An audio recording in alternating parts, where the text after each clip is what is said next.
जीजा तेरा रंग था मैं तो, जिया तेरे ढंग से मैं तो, तू ही था मौला तू ही आन, मौला मेरे ले ले मेरी जान,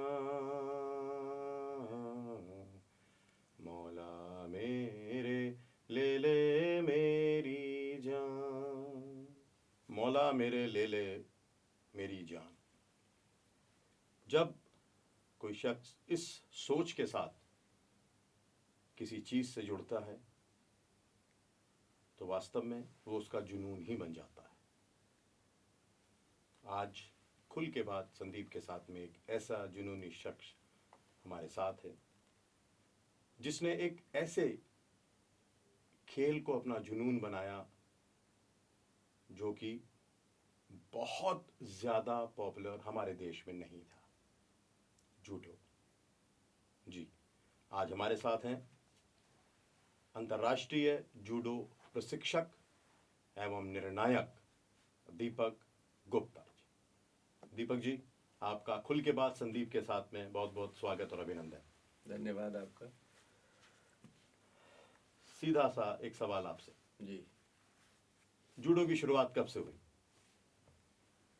जूडो की शुरुआत जब मैं हाई स्कूल में पढ़ता था 1982 में एक पिक्चर आई थी ब्रूस ली की, एंटर द ड्रैगन, और सहारनपुर शहर के घंटा घर पर विनस टाकीज में वो पिक्चर लगी थी। और ब्रूस ली का बहुत बड़ा एक कटआउट लकड़ी का बना के नान चाकू ऐसे लेके वो बहुत दिन तक उस पिक्चर हॉल की बाहर मेन वॉल पे लगा रहा। वो मुझे आकर्षित करता था कि ये क्या चीज़ है, इसने हाथ में क्या पकड़ा हुआ है। तो मेरे जो बड़े भाई थे, मैंने उनको किसी तरह एग्री किया कि साहब एक बहुत बढ़िया पिक्चर लगी है जूडो कराटे की, कुंग-फू की, मुझे वो देखनी है। वो राजी हुए, मैं वो पिक्चर देखने के लिए गया।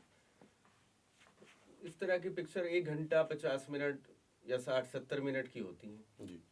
उस पिक्चर हॉल में गए टिकट लेके, तो वहाँ जानवरों की पिक्चर चल रही थी। अच्छा, वो नहीं चल रही थी? वो नहीं चल रही थी। भाई साहब ने डांटा कि कहाँ ला के बैठा दिया, तू जूडो कराटे कुंग-फू बता रहा था, ये तो यहाँ कुछ भी नहीं है, तो जानवरों की पिक्चर है। इंटरवल हो गया, अब मैं पेशो पेश में कि तो पिक्चर के बाहर तो कुछ और लगा और अंदर क्या है। तो गेट कीपर से पूछा, भाई वो एंटर द ड्रैगन कहाँ है? उसने कहा कि अब शुरू होगी। इंटरवल के बाद वो पिक्चर शुरू हुई। भाई साहब कहे तुमने तो सजा दिला दिया। मुझे तो लगा कि गेट कीपर ने ना कह दिया हो कि एंटर द ड्रैगन का रिटर्न ऑफ द ड्रैगन हो गया है। नहीं, उतर एंटर गई द है ड्रैगन थी, कि उतर गई है वो। वो इंटरवल तक उन्होंने बांधे रखने के लिए जानवरों की पिक्चर दिखाई, उसके बाद एंटर द ड्रैगन शुरू हुई। और सांस ऊपर का ऊपर और नीचे का नीचे, मतलब जैसे मैं सम्मोहित हो गया उस पिक्चर को देख के। और उसके बाद मेरे जीवन का एक मकसद हो गया कि मुझे इस कला में पारंगत होना है। मुझे नहीं पता था उसका नाम क्या है कला का। मतलब लेकिन पहले जानवरों की पिक्चर चल रही थी, और शायद ये भी है सही बात कि इंसान जो है वो इंसानों से ज्यादा जानवरों से प्यार करता है। एग्जैक्टली, तो ये आपने पहले सही जानवर कहा। दिखाओ फिर जी, इंसान जी, तक पहुंचो। बिल्कुल ठीक कहा आपने। जितने भी मार्शल आर्ट में एक्शंस हैं वो किसी न किसी जानवर से, पक्षी से लिए हुए हैं। अच्छा जी, उस पिक्चर में भी ऐसा ही था। कई सारी स्टाइल थे, snake style, monkey style, different different styles होते हैं मार्शल आर्ट में, तो वो पक्षियों से और जानवरों से लिए हुए होते हैं। अच्छा, उनसे ही लिए हुए उस होते हैं। पिक्चर को देखने के बाद मुझे एक पता लगा कि कोई इस तरह की कला होती है जिसमें ये आदमी सक्षम हो जाता है अपनी रक्षा करने के लिए। मैं बचपन से बहुत लिन-थिन था जी। और फादर को अपने देखता था, उनसे इंस्पायर होता था। उनका जो शरीर था एक योद्धाओं वाला स्केलेटन था, और उनके किस्से, उनके जो उस टाइम के लोग थे वो बताते थे हमें कि तुम्हारे फादर ऐसे थे, तुम कहाँ, क्या तुम इन्हीं के बेटे हो? तो मुझे लगता था कि मुझे प्रूव करना है अपने अच्छा, आप को। डाउट करते थे लोग? हाँ, माने तुम यार क्या कुछ खाने पीने में तुम्हें कोई प्रॉब्लम है, क्या प्रॉब्लम है? तो फादर क्या आपके कुश्ती में या? कुश्ती में नहीं, उनको शौक था बस शरीर बनाने अच्छा, का। शरीर बनाने का। देसी डाइट खाते थे और जी। मेहनत करते थे खूब, और घुड़सवारी किया करते थे। वो दौर था सन 55-56 के आसपास का। रेस की घोड़ी खरीद लाए जोधपुर से, और कचहरी का पुल जहाँ आज है वहाँ बैरियर होता था रेल क्रॉस करने के लिए, माने वो मैन मेड बैरियर रहता था वहाँ। अच्छा। तो वो घोड़ी से उसको क्रॉस किया कूद करते जाया थे, करते थे। कूदा के उसको। तो वो किस्से अक्सर लोग बताते थे, तो मन में ये था कि मैं अपने आप को कैसे प्रूव करूं। तो इस कला के माध्यम से मुझे लगा कि मेरा शरीर इसके उपयुक्त है, और मैं इस कला को सीखूं। मैं भी कूद करके पार जाऊं, हाँ, जहां किसी तरह मैं से कोई लोग जाना कुछ, चाहता हूं। कुछ तो कह सके मुझे कुछ कि कह हाँ भाई तुम भी सकें। कुछ पार हाँ, करके गए हो। बिल्कुल बिल्कुल तो अच्छा, आपको ब्रूस ली के कटआउट ने आपको प्रभावित किया? प्रभावित किया बिल्कुल। कभी अमिताभ बच्चन का गोली चलाता हुआ कटआउट, या वो कुली बना हुआ कटआउट, बिल्ला लगाए हुए कटआउट, हाँ उसने बिल्कुल, प्रभावित नहीं किया कभी आपको? सही कहा आपने। उन्हीं दिनों की बात है, गुगाल के मेले में मैं भैया के साथ गया तो वहाँ शोले पिक्चर मेरे ख्याल से सन 77-78 में आई थी। तो उसका वीरू और जय के कटआउट लकड़ी के लगे हुए थे, उनके बीच में ऐसे खड़े करके मैंने भी फोटो खिंचाई थी। वो भी आकर्षित करते थे। और मैं अमिताभ बच्चन का फैन हूँ अच्छा, उनके फैन हैं और आप? खासा मैं उनके अभिनय से प्रभावित रहा हूँ। तो कहीं ना कहीं दुख होता होगा आपको कि उन्होंने जूडो इंस्ट्रक्टर का कैरेक्टर अभी तक नहीं निभाया किसी नहीं, फिल्म में। कस्मे वादे एक पिक्चर आई थी अमिताभ बच्चन की, जिसमें उन्होंने वो, भले ही वो कुंग-फू कराटे नहीं था, लेकिन जी। उन्होंने वो कोशिश की इस तरह से करके। अच्छा। तो मुझे लगा कि ये देखिए, अमिताभ बच्चन भी वो सीखे हुए हैं और मुझे भी सीखना पड़ेगा। जी तो जूडो ने आपको एक मकबूलियत दी, जी और मेरे ख्याल से देश तो आपने जूडो के सारा घूम ही लिया है। जी जी। विदेशों में कहाँ कहाँ गए आप? विदेशों में देखिए, सबसे पहले मुझे जाने का मौका मिला 1998 में इजिप्ट की जो कैपिटल है कायरो। जी। वहाँ पर भारतीय जूडो टीम के प्रशिक्षक के रूप में मुझे जाने का अवसर मिला, और मेरी दो स्टूडेंट भी वहाँ गई थी उस इंडियन टीम में। और गुड लक ये कि दोनों बच्चियों ने वहाँ, एक ने गोल्ड मेडल और एक ने ब्रॉन्ज मेडल हासिल किया था। बहुत खूब। और उसके बाद सिलसिला फिर चल निकला, और उसके बाद मैंने समझिए कि 15 कंट्री के करीब 15 विदेशी दौरे मैंने किए हैं, कभी प्रशिक्षक के रूप में भारतीय टीम के और कभी रेफरी के रूप में, जिनमें नेपाल हुआ साउथ एशियन जूडो चैंपियनशिप में, और उज्बेकिस्तान का ताशकंद हुआ, वहाँ पर मैं ब्लाइंड बच्चों की जूडो की टीम लेके गया। अच्छा, ब्लाइंड बच्चों की जूडो की टीम? जी, 2012 से हमने ब्लाइंड बच्चों के लिए काम करना शुरू किया। हमारे मित्र हैं और हमारे सीनियर हैं मुनव्वर अंजार जी, जो कि फाउंडर जनरल सेक्रेटरी हैं इंडियन ब्लाइंड जूडो के। अच्छा। उन्होंने लंदन पैरालंपिक गेम्स के जो नॉमिनेटेड रेफरी थे, 10 रेफरीज को लखनऊ में आमंत्रित किया और उनका सेमिनार किया। उस सेमिनार का हिस्सा थे हम, ऑर्गेनाइजर भी थे, और हमने सीखा उनसे कि ब्लाइंड लोगों को कैसे सिखाते हैं। इससे पहले एक दफ़ा इटली के कोच आए थे, मिस्टर ब्रूनो कार्मेनी, उन्होंने भी ब्लाइंड को कैसे ट्रेनिंग देनी है, वो 10 दिन का सेमिनार था, मैंने वो भी अटेंड किया था। तो एक मोटा कंसेप्ट था दिमाग में कि इनके लिए भी काम करने का अवसर मिले तो हम जरूर करेंगे। तो ब्लाइंड्स को सिखाने में शायद वॉइस की बहुत वैल्यू होती है, किधर से बहुत- वॉइस आती है उधर वो अटैक करते हैं शायद। नहीं, उसमें देखिए, मैं आपको अब बता दूं, जूडो और कराटे कुंग-फू में बहुत बड़ा अंतर है। जूडो को कहा जाता है mother of all martial arts. अच्छा। और जूडो की ही एक एक ब्रांचेस को लेके कराटे, ताइक्वांडो या दूसरी मार्शल आर्ट्स बनी है। यानी जूडो में वो सब चीज़ें हैं, जैसे आर्ट ऑफ हिटिंग, कराटे या ताइक्वांडो में जैसे हिट करते हैं। जूडो खेल का अगर ताल्लुक है तो वो केवल डिफेंसिव गेम है, ऑफेंसिव कम डिफेंसिव गेम है, जिसमें थ्रोइंग, होल्डिंग और चोकिंग होता है, लॉकिंग होता है। इसमें ग्रिप पकड़े बिना खेलना अलाउ नहीं है, और अच्छा। गद्दे के ऊपर खेला जाता है। ये हमारी भारतीय प्राचीन कुश्ती कला से मिलता जुलता है। कुश्ती में ये कहा जाता है कि पहलवान की बुद्धि घुटने में होती है। जूडो में कहा जाता है कि जो जितना दिमाग से शार्प है वो जूडो की टेक्निक को जल्दी सीखेगा और वो जूडो का कुशल खिलाड़ी बन सकता है। दिमाग का और तकनीक का उपयोग बहुत अधिक है। ओके। शक्ति से भी ज़्यादा शक्ति हम दुश्मन की शक्ति उपयोग करते हैं उसी के ऊपर। तो ऐसा, इसीलिए इसको जादुई खेल बोला जाता है। पता नहीं लगता कि कहाँ मैंने तो कुछ किया नहीं था या दूसरे ने कुछ किया नहीं, पलक झपकते ही धूल कैसे चाटने लगा। ठीक। जूडो में ये सब है। अभी आपने एक जिक्र किया गद्दे का, जी जी कि गद्दे पर खेला जाता है। जी। क्या शुरू से ही गद्दा था इस खेल में, या जमीन पर भी खेला गया खेल कभी? ये खेल जमीन पर नहीं खेला गया, शुरुआत से गद्दे पे। डॉक्टर जिगोरो कानो इसके फाउंडर हुए, जापान के थे वो, और उन्होंने इशोजी टेम्पल टोक्यो में एक है, वहाँ पर कोडोकान जूडो की स्थापना की 1882 में, और तभी से वो गद्दे पे उन्होंने इसको लाया। मार्शल आर्ट्स उन्होंने सारी जो प्रचलित थी उस समय सीखी टोक्यो में, लेकिन उन्होंने कहा इस सब मार्शल आर्ट्स में कोई फ़ायदा इंसान का नहीं है, केवल रिक्रिएशन के लिए खेल रहे हैं, और उसमें भी ये इंजर्ड होते हैं। अच्छा। किसी का अंग भंग हो रहा है, किसी की जान जा रही है, बिल्कुल। वेपन्स का भी यूज़ कर रहे हैं, कोई रूल्स रेगुलेशंस नहीं है।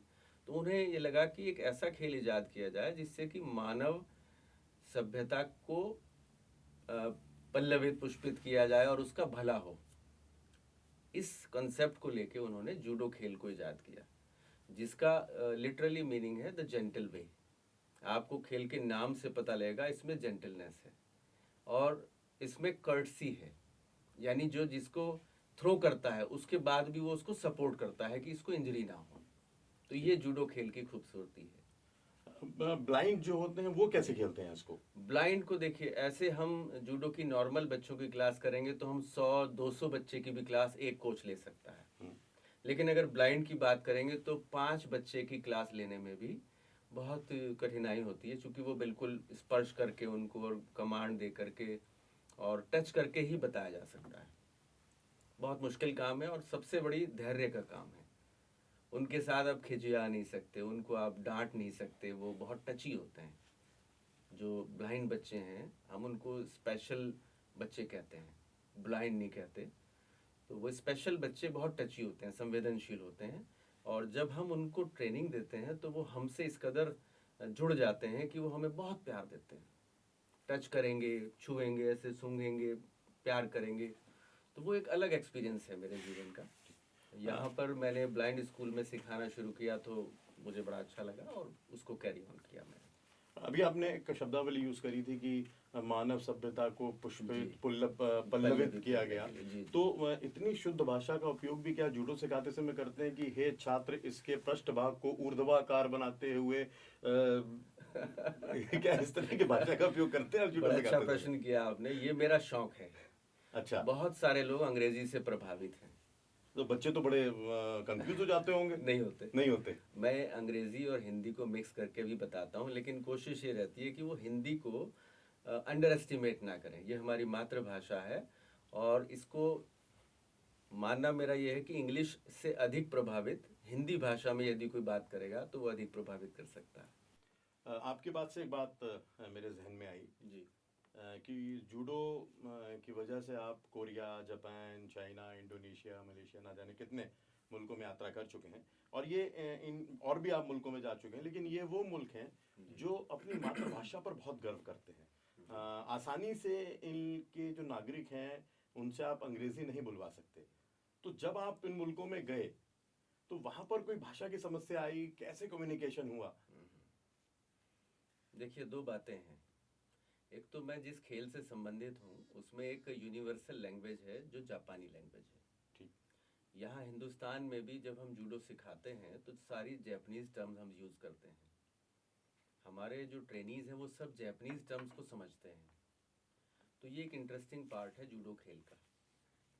तो रेफरिंग करने के लिए यदि मैं गया हूँ तो वहाँ जो कंटेस्टेंट हैं वो जैपनीज भाषा ही समझेंगे और मुझे वही बोलनी है।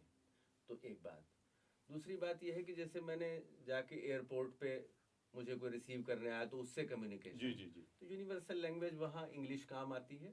यदि जैसे आपने कहा कि जापानी और कोरियंस खास तौर से अपनी मदर टंग पे ज़्यादा फेथ करते हैं और वो जानते बूझते भी पहले नहीं बोलते थे, नहीं बोलते, लेकिन अभी वो सीखने लगे हैं। जो हमारे बाद की जनरेशन है, जैपनीज खास तौर से अब अपने बच्चों को इंग्लिश पे फोकस कर रहे हैं कि उनके बच्चे भी बाहर स्टडी के लिए जाते हैं तो वो इंग्लिश लैंग्वेज की खास तौर से ट्यूशन्स लेते हैं और वो इंग्लिश में कम्युनिकेशन होता है। फिर भी यदि कोई प्रॉब्लम होती है तो हमें इंटरप्रेटर जो है मुहैया कराते हैं ऑर्गेनाइजर्स। जी जी। एक इंटरप्रेटर हमारे साथ रहते हैं। कहीं ऐसा तो नहीं हुआ कि आप कहीं वहाँ मेडिकल शॉप पे गए हों जी और जी। आपने नैपकिन मांगा हो और उसने आपको सैनिटरी नैपकिन दे दिया हो? ये भी होता है। ये बहुत आम बात है। जैसे शॉपकीपर है, रेस्टोरेंट में है, तो वहाँ पर वो लैंग्वेज को इंग्लिश भी नहीं जानते और हमारी भाषा तो जानने का प्रश्न ही नहीं होता। तब वहाँ पर हमें इशारे से बात करनी पड़ती है। और वो कम्युनिकेशन लैंग्वेज इसलिए हमारे लिए आसान है कि ब्लाइंड बच्चों को हम सिखा रहे हैं या डेफ एंड डम बच्चों को भी हम सिखाते हैं। जो मूक बधिर हैं उनको हम इशारे से बहुत सारी चीज़ें सिखाते और बताते हैं और फिर एक एक्सपीरियंस हो जाता है। बाहर जाते जाते वो आप खुद ब खुद सीख जाते हैं कि आपको कैसे अपनी बात को बताना है और कैसे उसकी बात को समझना है। तो कहीं किसी इशारे को आपको गलत तो नहीं लिया किसी ने कभी कि भाई ये कोई और नहीं, इशारा कर ऐसा। रहे हैं ये? हाँ हाँ। तो कोई वहाँ जैसे आप जाते हैं जी जी। तो कोई साइन लैंग्वेज क्या यूज करके आप किसी चीज के लिए कोई एक बताएं, जैसे कुछ मांगते हो कोई अब भी चीज? जैसे चार्जर की प्रॉब्लम आती है जापान में, खास तौर से उनके जो चार्जिंग पॉइंट्स होते हैं जी। उसके लिए वो शू वहाँ पर अलग रहता है। अच्छा। हमारे जो ऑर्डिनरी चार्जर हैं उसका शू काम नहीं करता। तो ऐसे ही मैं एक शॉप पे गया, उसको बताया इशारे से कि आई वांट दैट चार्जर शू। तो वो बात नहीं समझ पाया, तो मुझे मोबाइल निकाल कर समझाना पड़ा कि आई वांट चार्जर, चार्जर। तो उसने कहा कि ये, वो लेके आया चार्जर, कि ये चार्जर। हमने कहा नहीं, वो शू, खाली शू चाहिए। कॉर्ड तो हमारी काम कर सकती थी। जी। तो बताने में खासी दिक्कत आई, लेकिन मोबाइल निकाल के मुझे बताना पड़ा कि ये इसको चार्ज करना है। तो वो समझ गए और मेरी समस्या का समाधान हुआ। अच्छा, मतलब कोई दूसरा जूता तो शू तो नहीं ले आया वो, क्योंकि आप शू मांग रहे हो, पता चला वो पूछ नहीं, लो। वो मोबाइल अच्छा, हाथ वो में था उसने पूछता इसलिए। आपसे कि हाँ, जी जी विच नंबर, विच 8 नंबर और शू। 9 नंबर। जी। चलिए, इतने मुल्कों की यात्राएं आप कर चुके हैं, कोई यादगार संस्मरण जो गुदगुदाने वाला हो या?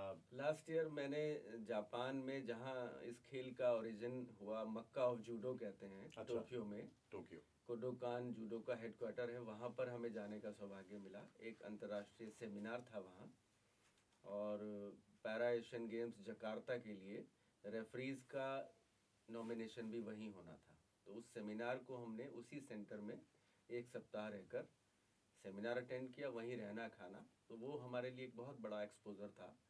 और हर जूडो से रिलेटेड कोच और स्टूडेंट का एक सपना होता है कि कभी मैं उस मिट्टी को चूम आऊँ जाके, जहाँ से इस खेल की शुरुआत हुई।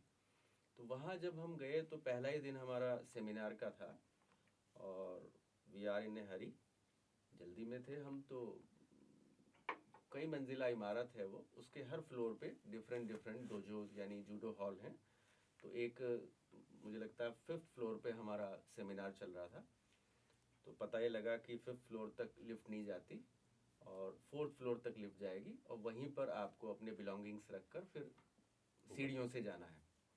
तो वहाँ हमने अपने शूज़ निकाले, और शू रैक था वहाँ, और शू रैक में रखे। तो मुझे जगह नहीं दिखी, तो मैंने जल्दी में शू निकाल कर शू रैक के नीचे वाले पार्ट में छोड़ दिए अपने स्लीपर्स जो थे, अपनी आदत अनुसार, हिंदुस्तानी। आदतानुसार। एग्जैक्टली।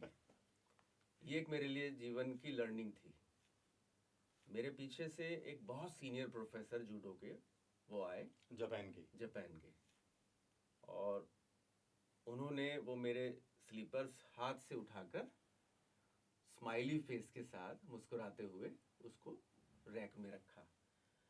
और इत्तेफाक से मैंने घूमकर उनकी तरफ देखा उस समय, और मैं इतना शर्मिंदा हुआ कि मैं बता नहीं सकता। और उनकी विनम्रता आप देखिए कि उतना बड़ा आदमी, और इस काम को करते हुए जरा सी भी लेश मात्र भी उनके चेहरे पर कोई शिकन नहीं थी। और रखने के बाद फिर उन्होंने स्माइल पास किया और मुझे विश किया। ऐसे उनका एक जापानी तरीका है नमस्ते करने का, जैसे हमारे हाथ जोड़कर करते हैं, वो झुककर विश करते हैं। तो मैं बहुत शर्मिंदा हुआ। उसके बाद सेमिनार में गए तो देखा तो वो हमारी सेमिनार ले रहे थे। अच्छा, सेमिनार भी वही ले वही रहे थे? बहुत सीनियर प्रोफेसर थे वो वहाँ के। तो एक ये लर्निंग मुझे वहाँ मिली, और मेरे लिए इतना बड़ा एक इंसिडेंट हुआ जिसको मैं आज अपनी क्लासेस में अक्सर बच्चों को बताता हूँ कि ये विनम्रता जूडो की देन है, और हमें उस एक इंसिडेंट से सीखना चाहिए कि जितना हम आगे बढ़ें उतना विनम्र हमें होना चाहिए। हम लोग अपनी संस्कृति पर हमेशा से गौरव करते हैं, लेकिन ऐसा नहीं है दोस्तों, विदेशों से भी हम बहुत कुछ सीख सकते हैं। और दीपक जी ने जो ये संस्मरण बताया, वास्तव में ये तो बहुत कुछ सिखाता है हमें। तो दीपक जी, वास्तव में बहुत ही शर्मिंदगी का एहसास वहां पर हुआ होगा जी, आपको उस टाइम बिल्कुल। पर। तो फिर कभी बात हुई उनसे या बात नहीं, फिर नहीं फिर हुई? रेगुलरली बात होती रही, अच्छा, और regular। मैंने अपोलोजाइज किया। तो उन्होंने उसको कहा कि ना, इट्स स्मॉल थिंग, आपको शर्मिंदा होने की जरूरत नहीं। वो फिर भी उतने ही विनम्र बने रहे, और बराबर उनसे मेरा संवाद होता रहा। और हम लोग तो उस तहजीब के लोग हैं कि जो जी अगर जी, खाना भी खाते हैं और अगर प्लेट लगने की जगह ना मिले तो वही मेज के नीचे सरका देते हैं। तो शायद एग्जैक्टली वही आदत हम लोगों की बनी हुई है। एग्जैक्टली। तो वास्तव में जापान जाके और भी कई चीज़ें हमने सीखी। और जैसे हम लोग घर में पहले जाते थे, शूज़ हमारे बाहर होते थे, और फिर हम घर के अंदर शू ले जाना वर्जित था। जापान में ये ट्रेडिशन है जी। कि शूज़ बाहर ही रहते हैं, घर के अंदर नहीं जाते। और घर के अंदर जाके हमारे यहाँ फर्नीचर का कल्चर आ गया। पहले हमारे यहाँ फर्नीचर कम होता था, चटाई पर बैठकर जी, हम जी, खाना बिल्कुल। खाया करते थे। हमारे घर में भी चौका था, जमीन से 1 फुट ऊंचा, और क्यारियां बनी हुई थी, वहां पर आसन और पटरा होता था लकड़ी का। हमारी माता जी जब हमें भोजन कराती थी तो वो हमें कल्चर वो याद था। वो जापान में हमने फिर देखा कि वहाँ चटाई पर बैठकर, और इतना ऊंचा 1-1.5 फुट ऊंची वो चौकी रहती है, उस पर बैठकर खाना खाया जाता है। तो हमें वो कल्चर ध्यान आया अपने देश का कि जिसे हम भूलते जा रहे हैं। वैसे मेरे ख्याल से अगर हम ज्यादा दूर ना भी जाएं जी और दक्षिण भारत में भी चले जाएं, जी, वहां पर भी ये कल्चर बहुत अभी भी सारी विद्यमान है। अभी भी विद्यमान है। आपने काफी बिल्कुल शहरों ठीक में, कहा। काफी स्टेट्स में ये कल्चर अभी अभी भी है, विद्यमान अभी है। भी है। शायद वो कमर्शियलाइजेशन वहां पर इतना अभी नहीं नहीं अभी हुआ है, है। हाँ। लेकिन घरों में हमें उस तरह के कल्चर को अडॉप्ट करने की आवश्यकता है। जब जूडो आपने प्रारंभ किया, क्या चैलेंजेस थे? क्योंकि जूडो बहुत मीडिया प्रिय खेल नहीं है। बिल्कुल सही बात है। ये दुर्भाग्य है, 190 देशों से ज़्यादा में जूडो बहुत पॉपुलर होने के बाद भी मीडिया प्रिय नहीं है। और चैलेंजेस की बात करें तो शुरुआत जब मैंने की तो उस समय तो हिंदुस्तान में जूडो को कोई नहीं जानता था, बहुत इन्हें गिने लोग जानते थे। आपके पिताजी ने कभी कहा नहीं क्या कर रहे हो यार ये? बिल्कुल कहा, और अच्छा। उनको समझ नहीं आता था कि ये लड़का करता क्या है। और निराश होकर उन्होंने तो ये मान लिया था कि लड़का हमारे हाथ से निकल गया, क्योंकि मैं छुपकर सुबह निकल जाता था घर से। हमारी कोचिंग की शुरुआत श्री मान बहादुर लिम्बू जी ने कराई। यहाँ पर इलेक्ट्रिशियन का प्रोफेशन था उनका, लेकिन उनको कराटे आता था। अच्छा। शुरू में मैंने उनसे कराटे सीखा। 4 बजे सुबह सर्दियों में उन्होंने समय दिया, अंधेरे में जाना और 6 बजे तक अंधेरे में लौट आना, जब तक सब जगह। तो पता लग जाता था जिस दिन की ये अभी कहाँ से आया, सुबह सुबह गया था। तो अक्सर ये सवाल उठता था, माता जी से पूछते थे और माता जी मुझे बताती थी। पिताजी से हमारा डिस्टेंस था, एक सम्मान भी था और एक डर भी था। तो कभी उनसे रूबरू बात करने का हौसला ही नहीं था। वो उस कमरे में है तो हम कूद के दूसरे कमरे में। तो पिटाई ऐसा तो होती नहीं कल्चर होगी था। आपकी? कभी पिटाई नहीं की हाँ, हमारे क्योंकि जब पिताजी आप ने। दूसरे कमरे में होते थे, बिल्कुल पिटाई कभी उनके नहीं। रीच से बाहर होते थे आप। मतलब इतनी दहशत थी कि बिना पिटाई के काम हो जाता था। इतना सम्मान था कि उनके नाम से हम बिल्कुल राइट टाइम हो जाते थे। और माता जी हमें हमेशा आगाह करती रहती थी कि पिताजी को तेरे पता लग गया और कायदे से रहना। और मुझे ध्यान है जब शुरुआत हुई जूडो खेल की, और महाराज सिंह कॉलेज में सन 90 में हमने एक सीनियर गर्ल्स का पहला कैंप लगाया। तो लड़कियों का कैंप था और मैं खुद यंग था उस समय। बराबर हम उम्र लड़कियों का जब आना जाना शुरू हुआ और ट्रेनिंग का अखबार में निकला काफ़ी कुछ, तो पिताजी ने, मुझे याद है, पहली बार मुझे ये कहा कि कोई ऐसा काम मत करना कि पारिवारिक प्रतिष्ठा को ठेस पहुँचे और तुम्हारी शिकायत घर तक आए। वो सूत्र बन गया मेरे लिए जीवन का उस तो दिन से। आपने ये सूत्र अपना लिया हाँ। कि घर नहीं पहुंचने दिया आपने कोई भी। नहीं, ऐसा कोई इंसिडेंट नहीं होने दिया अच्छा, मैंने। इंसिडेंट ही नहीं होने दिया या घर नहीं पहुंचने दिया? नहीं, ऐसा कुछ नहीं हुआ कभी। अक्सर जो है इस चीज़ को अप्रिशिएट किया गया। महाराज सिंह कॉलेज में भी उस पर्टिकुलर कैंप की बात करें तो 1 महीने का शिविर था वो, और 20 क्लासेस मात्र चली उस समय 1 महीने में। कुछ छुट्टियां रही, कुछ संडेज कटे, और 20 दिन की ट्रेनिंग के बाद जिस मकसद से वो कैंप लगवाया गया था कि गुंडागर्दी कॉलेज में बहुत है और मजनुओं की फौज है, अच्छा। तो हमारी लड़कियों को ऐसा बना दीजिए दीपक जी कि ये मजनुओं को सबक सिखा सकें। 3 इंसिडेंट हुए उस 20 दिन के दौरान। लड़कियों ने चप्पलों से दौड़ा दौड़ा के पीटा मजनुओं को, सरे रहा। तो एक जबरदस्त जोश लोगों में था कि भाई ये क्या इन्होंने जादू सिखा दिया, क्या फूंक भर दी इन लड़कियों में, जी। जो मुंह से बोल नहीं पाती थी आज चप्पल लेके दौड़ा रही हैं लोगों को। और उस कैंप की क्लोजिंग हुई जनमंच प्रेक्षागृह में, और 2 घंटे का नॉन स्टॉप डिस्प्ले था। तत्कालीन डीएम थे हरिकृष्ण पालीवाल जी और एसएसपी थे हरभजन सिंह जी। बाबू विशाल चंद जैन, मंगल किरण जैन जी, और आपके डॉक्टर जयगोपाल जी, तमाम शहर की क्रीम जो थी। भाई प्रतिष्ठित परिवार से मैं बिलोंग करता था, कुछ वो बैकग्राउंड थी, और भैया साथ में थे हमारे बड़े, उनका सपोर्ट था।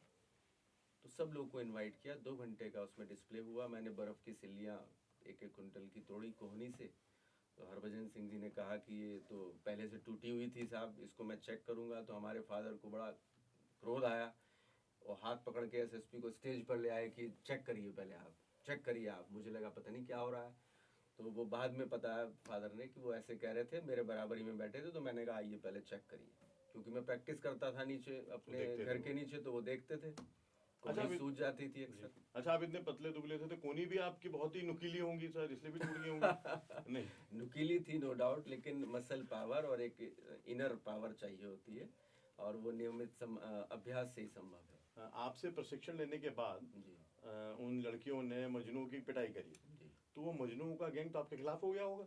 वो तो जैसे डॉन को 20 मुल्कों की पुलिस ढूंढती है, जी जी। वैसे ही वो सब तो आपको ढूंढते रहते होंगे। ढूंढते रहे, और कई सारे इंसिडेंट ऐसे भी हुए मेरे जीवन में। ऐसे कई लोगों ने मेरे पास आके उस तरह की हरकत करने की कोशिश की, लेकिन ये ऊपर वाले का शुक्र रहा और हमारा कॉन्फिडेंस था कि वो सब जो मतलब वार करने के लिए आ रहे थे वो फिर पाँव में झुके। अच्छा। ऐसा रहा मेरा अनुभव, और ये बहुत दफ़ा हुआ। एक से एक बदमाश, मतलब ये मार धाड़ की कला माना जाता था, तो वो बदमाश टाइप के लोग ज़्यादा आते थे। लेकिन 4 दिन की ट्रेनिंग के बाद वो फिर उसी तरह से जेंटलनेस उनमें आती चली जाती है। अच्छा, ट्रेनिंग लेने आते थे आपके पास? मने वो आते थे न्यू सेंस करने के लिए अच्छा, अब कोचिंग में कि तो हाँ पहले जी एंटर जी हो जाएं ग्रुप में, उसके जी। बाद फिर बताते हैं इनको। अच्छा, मुझे लगा कि वो शायद आपको मारने पीटने आते थे। मारने पीटने का जी। ऐसा कभी, थ्रेटनिंग तो खूब हुई। यहाँ से स्टेडियम हमने 91 में शुरू किया, तो रास्ते में कई लोग इस तरह से भिड़ते थे, तो हमने रास्ता काटना बेहतर समझा। इसमें मैं एक हमारे जो बहुत ही प्रेरणा स्रोत हैं उनका जिक्र करना चाहूँगा। जूडो संघ के जो शुरुआती हमारे सरपरस्त रहे डॉक्टर SK शर्मा जी, सुरेंद्र शर्मा जी, अच्छा। उनका बहुत अहम योगदान रहा। उन्होंने, एक झगड़ा हमारा हुआ, वर्बली झगड़ा हुआ, उसने मुझे थ्रेटन किया, मैंने उसको जाके चैलेंज किया कि आओ। और वो प्रसंग शाम को मैं बैठता था शर्मा जी के पास जाके, तो उनको मैंने कहा जी आज ऐसे ऐसे हुआ। एक एक बात मैं उनसे शेयर करता था। उन्होंने कहा कि ठीक है, बहुत अच्छा किया तुमने, और बढ़िया हिस्ट्री शीटर बनोगे। तो उन्होंने इतने स्वाभाविक तरीके से कहा, तो मुझे लगा कि बढ़िया किया मैंने। लेकिन दूसरे ही पल मैंने सोचा कि ये कहा क्या इन्होंने। तो जब मतलब समझ में आया तो मैं खामोश हो गया। फिर उन्होंने कहा कि देखो, अगर तुम्हें आगे बढ़ना है तो इन चीज़ों को नज़रअंदाज करना पड़ेगा, और अगर आगे नहीं बढ़ना है, तुम्हें अपना हुनर दिखाना है तो दिखाओ, हिस्ट्री शीटर बनोगे एक दिन। उस दिन से हमने दूसरा सूत्र पकड़ा कि आज के बाद न्यू सेंस में उलझना नहीं, इग्नोर करके अपने फोकस करना है अपने टारगेट के ऊपर। अच्छा, कभी ऐसा नहीं हुआ कि जैसे आप सिखाते थे, महिलाओं को सिखाते थे और उनको संबल प्रदान करते थे, तो किसी महिला ने ये सोचा हो कि यार चलो भाई यही सिखाते हैं, यही सूत्र हैं, तो वो इन्हीं पकड़ लिया जाए और इन्हीं की छत्र छाया में जिंदगी अपनी गुजार दी जाए, तो हम तो सुरक्षित ही रहेंगे। हाँ, ऐसा हुआ, 2 बार हुआ मेरे साथ। हमारी ही कास्ट की 2 लड़कियों के दिमाग में या उनके पेरेंट्स के दिमाग में ये आया कि प्रतिष्ठित परिवार है और लड़का भी ठीक ठाक ही है। तो वो प्रपोज़ल उन्होंने पेरेंट्स के माध्यम से हमारे पेरेंट्स तक पहुंचाया। तो फादर ने मुझे कहा कि भाई, ये कौन सा खेल खेल रहे हो? नहीं, उन्होंने ये नहीं कहा। उन्होंने कहा कि भाई अगर पसंद है तो बात करें। और ये मैसेज आया भाभीियों के थ्रू। भाभी हमारी 3 भाई हमारे मुझसे बड़े हैं, तो तीनों भाभीियों ने छेड़खानी शुरू कर दी। तो मुझे बड़ा क्रोध आता था कि ये क्या बात हुई, स्टूडेंट है वो हमारी। तो ये प्रपोज़ल की बात जब हुई तो मैं बड़ा नाराज़। भाभीियों के माध्यम से मैंने पापा तक वो अपनी बात पहुंचाई कि स्टूडेंट से ये नहीं मैं करूँगा, शादी वहाँ करूँगा जहाँ आप तय करें। आप तय करेंगे। हाँ, और वही हुआ। अंततः उन्होंने एक नॉन स्पोर्टिव परिवार से लड़की देखी और वहाँ मेरी शादी हुई। नॉन स्पोर्टिव जी। But supportive. Yes, exactly. उनके सपोर्ट के बिना ये सब सफ़र बहुत मुश्किल हो जाता। जी। आपको अपनी पहचान बनाने में कितनी स्ट्रगल करनी पड़ी? बहुत स्ट्रगल। आप समझ सकते हैं कि किसी भी चीज़ को हासिल करने के लिए जितनी लंबी स्ट्रगल होगी तभी संभव हो पाएगी वो स्टेज को हासिल करना। 82 से लेकर 98 तक का सफ़र स्ट्रगल भरा रहा।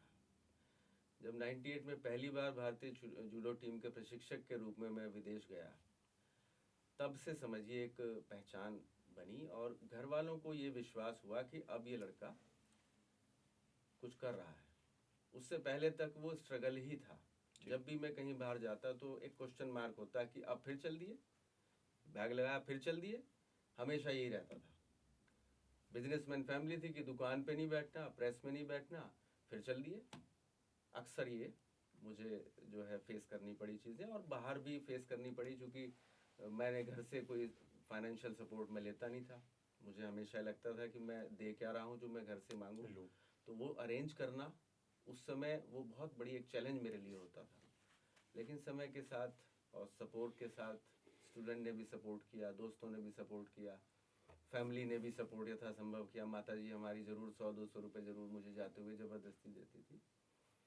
तो वो समय बड़ा क्रूशल था, उसको मैंने फेस किया, और फिर उसके बाद तो गाड़ी चल पड़ी और पहचान भी कायम हुई।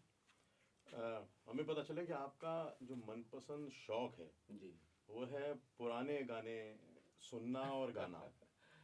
तो जी ये बिल्कुल। कहाँ, तो ये मार धाड़ और उठा पटक, मार धाड़ नहीं उठा पटक उठा। मैं ज़्यादा कहूँगा, जी जी। और कहाँ पुराने गाने।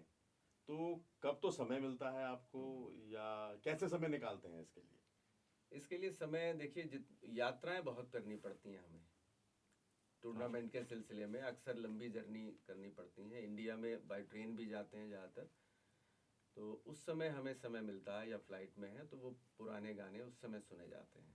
या मैं घर में रहता हूँ तो शाम को लेटते समय वो पुराने गाने मैं अक्सर सुनता हूँ। और म्यूज़िक का और जूडो का बहुत पुराना ताल्लुक है। मैं अच्छा, आपको बताना चाहूँगा, म्यूजिक का और जूडो का बहुत पुराना ताल्लुक है। कैसे? हिंदुस्तान में नेशनल इंस्टीट्यूट ऑफ स्पोर्ट्स है पटियाला में। हाँ बिल्कुल। वहाँ पर जूडो का डिप्लोमा कोर्स है, यानी कोच प्रोड्यूस करने की फैक्ट्री है NIS पटियाला। कोच बनाए जाते हैं वहाँ। तो जूडो खेल में कोच तैयार करने के लिए वहाँ पर 76 में NIS शुरू हुआ। और उसमें चूंकि इंडिया में कोई क्वालिफाइड कोच नहीं थे तो जापानीज कोच हायर किए गए, अच्छा, पहली बार वहां से सिखाने के लिए आए थे। सिखाने के लिए आए। और उस पहले बैच में मशहूर सिंगर, पंजाबी सिंगर गुरदास मान उस बैच के पास आउट हैं और ब्लैक बेल्ट भी हैं। गुरदास मान NIS जी NIA के पास आउट है। जी जी। तो आप समझ सकते हैं म्यूजिक का और जूडो का तो पुराना संबंध हो गया। अरे और वाह। मैं आपको बताऊं कि वो जापानीज कोच जो जापानीज में सिखाते थे, इधर ये सिंगर महोदय जापानीज को, गाने पंजाबी सिखाते को, थे। हिंदी को मिक्स करके पैरोडी बना बना के उस पे भंगड़ा करवाते थे। तो साथ में ये भी करते थे और जापानीज भी करते थे। तो जब हमने 89 में NIS में अपना सर्टिफिकेट कोर्स किया, उस समय हमें वो किस्से पता चले। तो हमें लगा कि हमारा जूडो के साथ साथ म्यूजिक में अगर इंटरेस्ट है तो बिल्कुल सही है। हाँ, तो हम वो सिंगिंग के वो हैं गुरदास शौकीन है, मान। हाँ, और वो भी हम हैं। जूडो के गुरदास मान बन जाएंगे। एग्जैक्टली। तो उनका कौन सा एग्जैक्टली। गाना पसंद है आपको, माँ, या कौन सा जब सबसे उनका ज्यादा तो चलता मशहूर था? मशहूर गाना वही चलता था उनका, जो बहुत मशहूर गाना है, ये दिल दा मामला है। दिल दा मामला है। दिल दा मामला है। और मैं आपको बताऊं कि मेरी छोटी सिस्टर जो ब्लैक बेल्ट है और क्वालिफाइड गेम्स टीचर है, BPED किया उसने, वो म्यूजिक की भी क्वालिफाइड टीचर है। उसने प्रभाकर और प्रवीण की डिग्री हासिल की हुई है, वोकल में वो रखती है। और मेरी बिटिया इत्तेफाक से देखिए जूडो की ब्लैक बेल्ट है, रानी लक्ष्मीबाई अवार्ड विनर है, नेशनल मेडलिस्ट है जूडो की। और सिंगिंग में उसका बड़ा शौक है, 4th ईयर है उसका प्रभाकर का। और गाने वो अपने रिकॉर्ड करती है और यूट्यूब पे उसका चैनल तो मतलब गा गा करके मारते हैं ये लोग, है। आपकी बहन भी आपकी बेटी भी। यानी इतने सॉफ्ट भी है, जूडो को चरितार्थ करते हैं वो अपने इस कार्यक्रम से। देखिए जेंटल वे है और म्यूजिक के साथ है, तो इतनी विनम्रता भी है और म्यूजिक भी है साथ में। आपका पसंदीदा गाना कौन सा है? मेरा पसंदीदा गाना, अक्सर मेरे स्टूडेंट, जैसे हम लोग जर्नी करते हैं लंबी लंबी, तो टाइम पास करने के लिए हम लोग उस तरह से, जैसे अंताक्षरी घरों में खेली जाती थी, तो हम बच्चों के साथ मिक्सअप होने के लिए अंताक्षरी खेलते हैं। तो उस समय मैंने एक गाना गाया और आज पूरे जूडो वर्ल्ड में सबको पता है कि सर का फेवरेट गाना कौन सा है। अच्छा जी, तो हो जाए। सरस्वती चंद्र का एक गाना है, चंदन सा बदन, हाँ बिल्कुल भाई, वाह, वो बहुत मेरा खूबसूरत। जो है फेवरेट गाना है। जी, तो 2 लाइन हो जाए। बिल्कुल, मैं आपके इस चैनल पे 2 लाइन गाना चाहूँगा। चंदन सा बदन चंचल चितवन, धीरे से तेरा ये मुस्काना, मुझे दोष न देना जग वालों, मुझे दोष न देना जग वालों, हो जाऊं अगर मैं दीवाना, चंदन सा बदन चंचल चितवन। कभी किसी खिलाड़ी, किसी कोच या किसी निर्णायक जो महिला रही हो, हाँ हाँ। उसे देखकर भी ये गाना गाने का मन किया, नहीं या सर, या, अपनी या तभी ये गाया आपने? धर्म पत्नी को दिमाग में रखकर हमेशा गाया। धर्मपत्नी को दिमाग में रखकर बिल्कुल। तभी इतनी विदेश यात्राएं आप आराम से कर पाते हैं। बिल्कुल बिल्कुल सही कहा आपने, बिना उनकी सपोर्ट के संभव नहीं। अभी आपने बताया कि जब आप टूर पे जाते हैं, खासतौर पे जब ट्रेन में जाते हैं, तो अपने छात्रों के साथ अंताक्षरी खेलते हैं, जी। और आपको संगीत पसंद भी है। जी। तो चलिए एक छोटा सा खेल हम भी खेलते हैं यहाँ पर, एक रैपिड फायर, और अंताक्षरी बेस राउंड ही है ये। मैं एक एक शब्द दूंगा और उन शब्द से आपको गाना गाना है। अरे ये बड़ा टफ टास्क आपने दे दिया। नहीं, आप तो अंताक्षरी खेलते रहते हैं, मैंने तो इसीलिए आपको इजी दिया है। ठीक है जी? जी रेडी हैं? ठीक है। चलिए। दोस्ती। दोस्त दोस्त ना रहा, प्यार प्यार ना रहा। दाल रोटी। दाल रोटी खाओ, प्रभु के गुण गाओ। इंडिया। चक दे इंडिया। ये गाना तो आपको खैर गाना ही था। बहुत पसंद है, हालत बहुत में। पसंद है, अक्सर। जी जी। भाग। भाग मिल्खा भाग। हवा।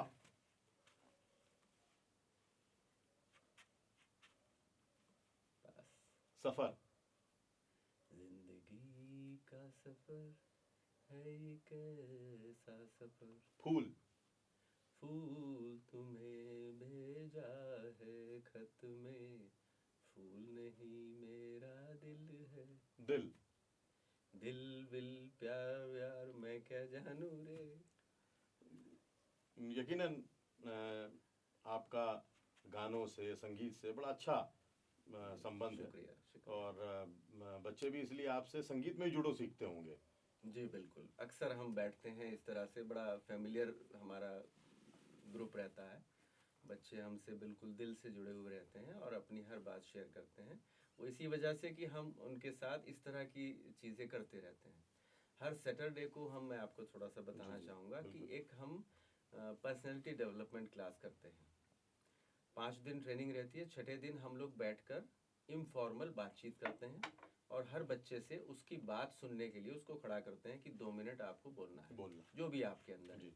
तो उससे एक तो उनके अंदर लीडरशिप क्वालिटी पैदा होती है, दूसरे एक जो स्टेज फियर है वो ख़त्म होता है, तीसरी बात वो हमसे उस तरह इन्वॉल्व हो जाते हैं कि अपनी अच्छी और ख़राब बातें शेयर करने लगते हैं। जो पेरेंट्स के पास शायद सुनने का समय नहीं होता, वो बच्चे हमसे शेयर करते हैं और प्रॉब्लम को सॉर्ट आउट करते हैं। आप दुनिया भर के बहुत सारे मुल्कों में प्रशिक्षक और निर्णायक दोनों रूप में गए। जी। कौन सा काम ज़्यादा कठिन है, प्रशिक्षण या निर्णय देना? काम तो दोनों कठिन है, लेकिन रेफरी का जो जॉब है वो बहुत थैंकलेस जॉब है, क्योंकि हमें अपना काम अगर ईमानदारी से करना है, नो डाउट खेल में एक जीतेगा और एक हारेगा, लेकिन हारने वाला हमेशा वो रेफरी को उस निगाह से देखता है कि यही रेफरी था जिसने मुझे हराया। वो नहीं देखता कि मैंने गलती की या मैं इन्फीरियर था उस खिलाड़ी से, वो सुपीरियर था। लेकिन वो खिलाड़ी याद रखते हैं कि सर आपने मुझे हराया था।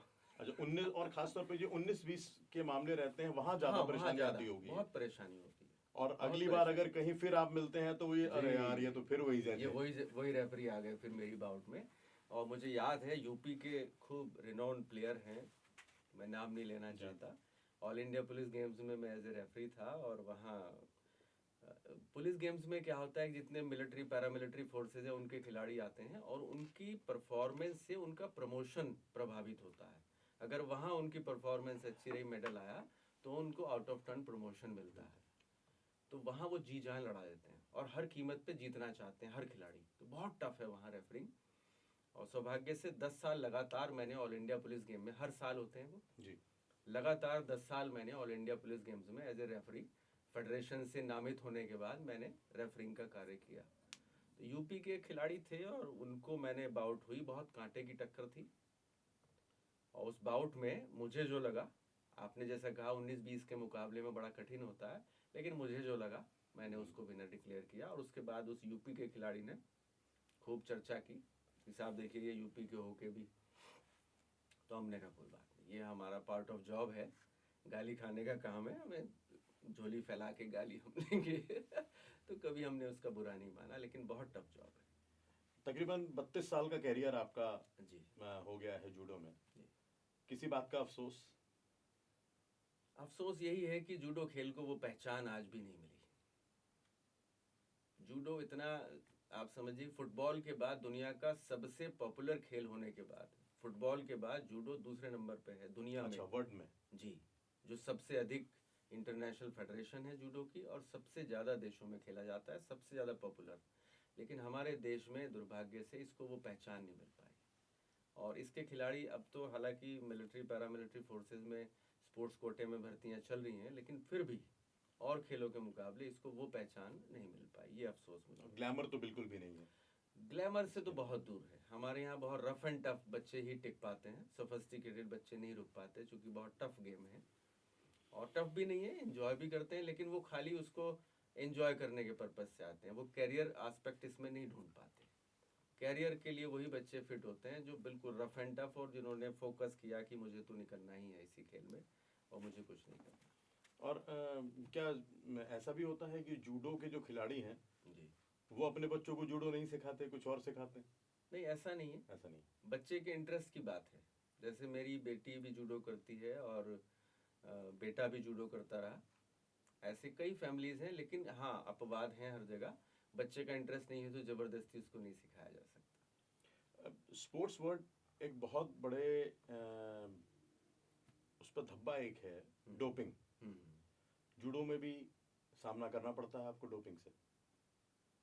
बिल्कुल करना पड़ता है, आपने सही सवाल किया। लेकिन हमारे यहाँ फेडरेशन बहुत सख्त है इस मामले में। और जो नाडा है और वाडा है, जी। नेशनल डोपिंग एजेंसी और इंटरनेशनल वर्ल्ड डोपिंग एजेंसी, उसका बहुत सख्त रवैया है इसके प्रति। तो वो टाइम टू टाइम टूर्नामेंट्स में आते हैं और रैंडमली वो सैंपल लेके जाते हैं, खास तौर से जो मेडलिस्ट प्लेयर हैं। और उसमें जैसे एक खिलाड़ी को बैन किया, वो पॉजिटिव पाया डोपिंग का, तो वो उसको बैन करते हैं और अनाउंसमेंट होता है टूर्नामेंट में ही कि फला खिलाड़ी का ये हुआ था और उसको हमने इतने साल के लिए बैन कर दिया। तो उससे एक बड़ा मैसेज आता है और खिलाड़ियों को एक सबक मिलता है कि ये नहीं करना है। और सहारनपुर की बात करें तो हमारे यहाँ तो शुरुआत से ही उस चीज़ पे बहुत हमने बच्चों को फीडबैक दिया है, उनको सिखाया है कि नेचुरल चीज़ों पर विश्वास रखें। इन चीज़ों से हो सकता है कि एक फॉर द टाइम बिंग आपको एक अचीवमेंट मिल जाए, लेकिन एट लास्ट वो जीवन को भी प्रभावित करता है। बहुत सारे बच्चे लगातार डोपिंग लेते हैं, अक्सर हम पढ़ते और देखते हैं, उनका जीवन खराब हो गया, नपुंसक हो जाते हैं और लाइफ उनकी खराब हो जाती है। दाढ़ी मूछ लड़कियों के निकल आती है, आवाज़ अच्छा। आदमियों जैसी हो जाती है। हाँ, डोपिंग का ये सब साइड इफ़ेक्ट्स हैं। तो वो अपने जीवन से खिलवाड़ करते हैं। इस मंच के माध्यम से मैं ये मैसेज देना चाहता हूँ कि इसके चक्कर में कोई बच्चा ना पड़े। जो खिलाड़ी हैं इससे बहुत दूर रहें, क्योंकि जीवन बड़ा अमूल्य है, खेल तो उसका एक पहलू है। भाई भतीजावाद हावी है? बिल्कुल, खेल में ये अक्सर सुनने को मिलता है, लेकिन हमारा खेल ऐसा है कि इसमें पब्लिक के सामने दिखता है। दो खिलाड़ी मैदान में आए, जो उठा के पटकता है उसको कोई झुटा नहीं सकता। 19-20 के मुकाबले में ना चाहते हुए हो जाता है कई बार, ह्यूमन नेचर है, आदमी है तो गलती भी होती है। लेकिन जानबूझ के भाई भतीजावाद जैसी चीज़ हमारे यहाँ नहीं है। ये हमारा सौभाग्य है कि ऐसे खेल से हम जुड़े हैं। आप किसी से डरते हैं जिंदगी में? ईश्वर से बस। आपने कहीं पर लिखा है कि आपके सबसे निकटतम व्यक्ति जी, आपकी धर्मपत्नी, सत्य है? बिल्कुल सत्य है। या ये उन्होंने कहा था आपसे कहने के लिए? नहीं, बिल्कुल नहीं उन्होंने कहा, ये वास्तविकता है। मैं जीवन में जितने उतार चढ़ाव आए उनके साथ मैंने साझा किए, और आज भी कभी कोई प्रॉब्लम होती है उनको या मुझे, तो हम बैठ के उसको सॉर्ट आउट करते हैं। कहीं ऐसा तो नहीं आप उन्हीं को ईश्वर मानते हो इसीलिए उनसे डरते हो? जो भी मैंने कहा किसी नहीं, डर से, ईश्वर की तुलना धर्मपत्नी से तो बिल्कुल नहीं कर सकते। वो उनसे भी ऊपर है। क्योंकि एक बहुत फेमस गाना है जी कि वो ससुरा तीरथ और सास तीरथ, तीरथ साला साली है, जी, दुनिया के सब तीरथ झूठे और चारों धाम घरवाली है। ये फिल्मी बात है, लेकिन अच्छा, सच्चाई नहीं है। बिल्कुल नहीं। ईश्वरीय सत्ता की बराबरी तो कोई कर नहीं सकता। आपको, जैसे आप यात्रा पे जाते हैं और अंताक्षरी भी खेलते हैं, जी जी। तो साहित्य के रूप में भी कुछ पढ़ना पसंद करते हैं जाते हुए? अब पढ़ने का अवसर कम मिल पाता है, अदरवाइज मेरा पढ़ने में बहुत इंटरेस्ट रहा और प्रेमचंद जी के उपन्यास में अक्सर पढ़ता था। ओम प्रकाश शर्मा के जो सामाजिक उपन्यास है जी, मैं जी। अपनी स्टूडेंट एज में बहुत पढ़ता था। जी। रेलवे के यात्रियों की तो वो बहुत बड़ी पसंद रहे हैं। जी बिल्कुल। मैंने देखा रेलवे के बहुत यात्रियों बहुत के, अच्छा, हाँ, और प्रसंग खास अक्सर तौर होते पर थे। जो थ्री टायर जी जी, बिल्कुल कोच के, बिल्कुल सही तो पकड़ा मेरे ख्याल से आपने। सबसे हिट सबसे ही। नॉवेलिस्ट ओम जी प्रकाश जी, शर्मा जी बिल्कुल रहे बिल्कुल होंगे। बिल्कुल बिल्कुल। सांस्कृतिक रूप से क्या पसंद है आपको? सांस्कृतिक रूप से मुझे नाटक देखना लाइव मंच पर मैं बहुत पसंद करता हूँ, और जब भी मुझे अवसर मिलता है मैं ज़रूर देखने जाता हूँ। लेकिन हिंदी थिएटर बहुत बहुत अच्छी अवस्था में नहीं है। बिल्कुल आपने सही कहा। ये दुर्भाग्य है हमारा कि हम अपनी जो सांस्कृतिक चीज़ें हैं, सांस्कृतिक धरोहर हैं, उनको संजो नहीं पा रहे हैं।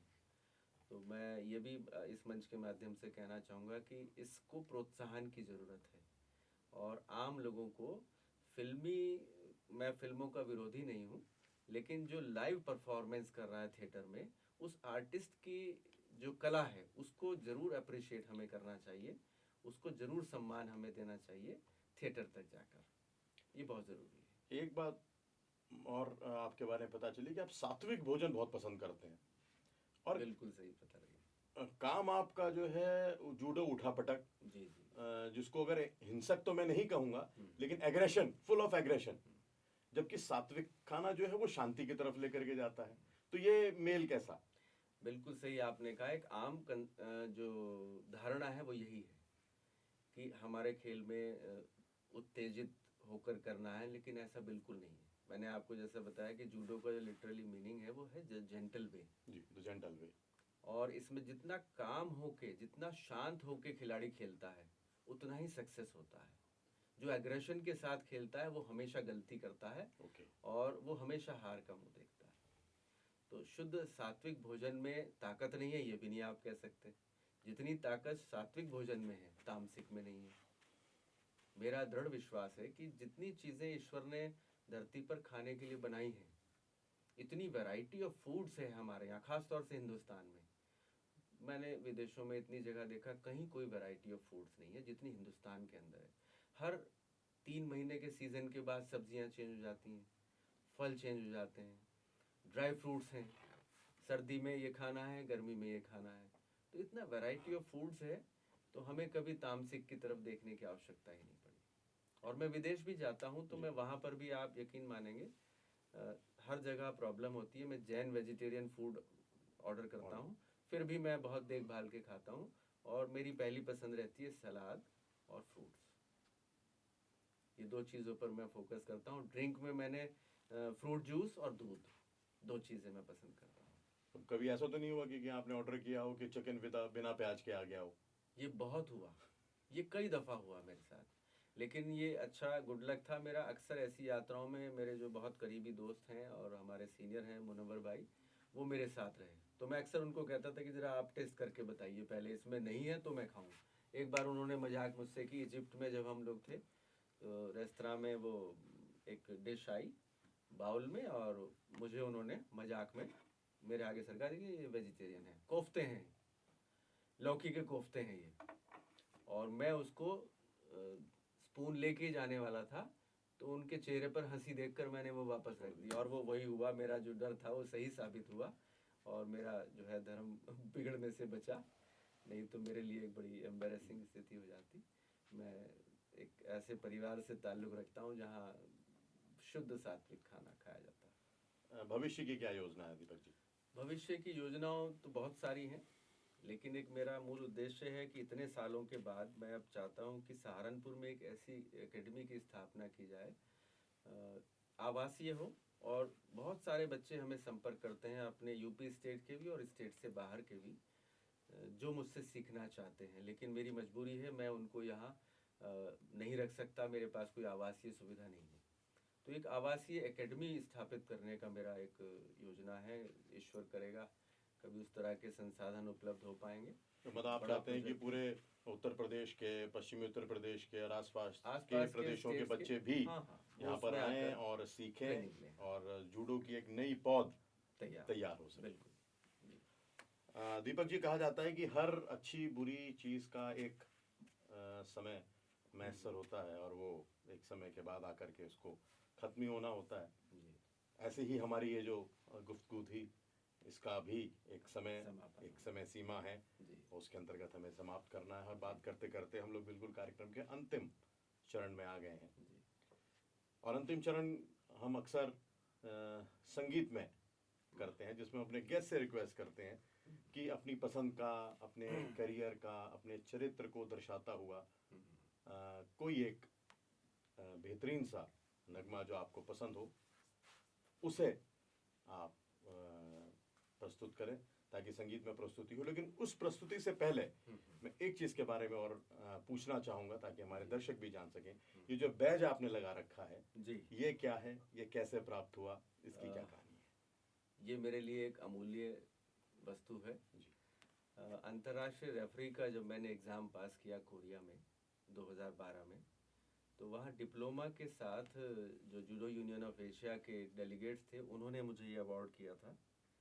और जब भी टूर्नामेंट में हम जाते हैं, ये हमको लगाना होता है, ये हमारी पहचान है और इसी से हमारी एक रिस्पेक्ट होती है, डिग्निटी बनती है। में से एकदम अलग जी आप लोग हो जाते हैं और सामान्य लोगों से हो। जी जी, तो अमूल्य है मेरे लिए ये चीज़। अब एक अमूल्य सा गाना जो बड़ा समापन। कठिन प्रश्न है, लेकिन आजकल एक केसरी पिक्चर का बहुत ही हृदय स्पर्शी गाना है जो मुझे बड़ा आंदोलित करता है और उस मिट्टी से जोड़ने का काम करता है जिस मिट्टी में मैंने जन्म लिया, और इस काम के बाद मैं उसी मिट्टी में मिलने वाला हूँ, वाह, मुझे पता है। तो बहुत अच्छा उस दर्शन। मिट्टी में मिलने का ये सॉन्ग है, मेरी बेटी ने भी ये बहुत मन से गाया है यूट्यूब पे, और मुझे अक्सर माफ़ कीजिएगा, मैं बोल याद नहीं रख पाता गानों के, एक आध लाइन में गाने की कोशिश करता हूँ।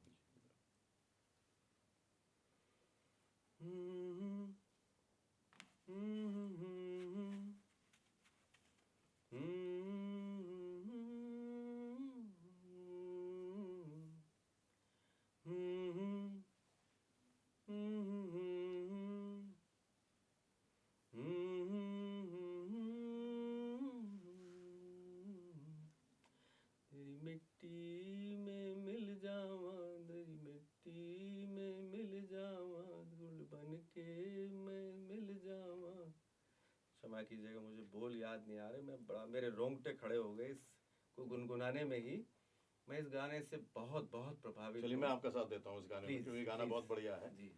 तेरी मिट्टी में मिल जावा, गुल बन के मैं खिल जावा, इतनी सी है दिल की आरज़ू, तेरे खेतों में लहरावा, तेरी खेतों में बह जावा, इतनी सी है दिल की आरज़ू।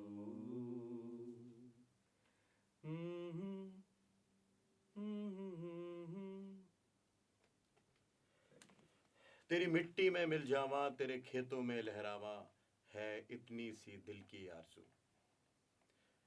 शायद हर खिलाड़ी की, हर कोच की यही इच्छा होती है कि जिस मिट्टी से वो उपजे हैं उसी मिट्टी में नाम कमाएं और गौरव के साथ उसी मिट्टी में मिल जाए। सरसैया के दोहे ज्यों नाविक के तीर, देखन में छोटन लगे घाव करें गंभीर। आज हमारे साथ एक ऐसी ही शख्सियत दीपक गुप्ता जी के रूप में मौजूद थी, जो जितने सीधे और जितने छोटे दिखते हैं उतने बड़े अंतर्राष्ट्रीय निर्णायक और प्रशिक्षक हैं। दीपक जी, आपका बहुत बहुत धन्यवाद। बहुत बहुत आप धन्यवाद। हमारे इस कार्यक्रम खुल के बाद संदीप के साथ में यहाँ पर आए और हमसे खुलकर बात करिए।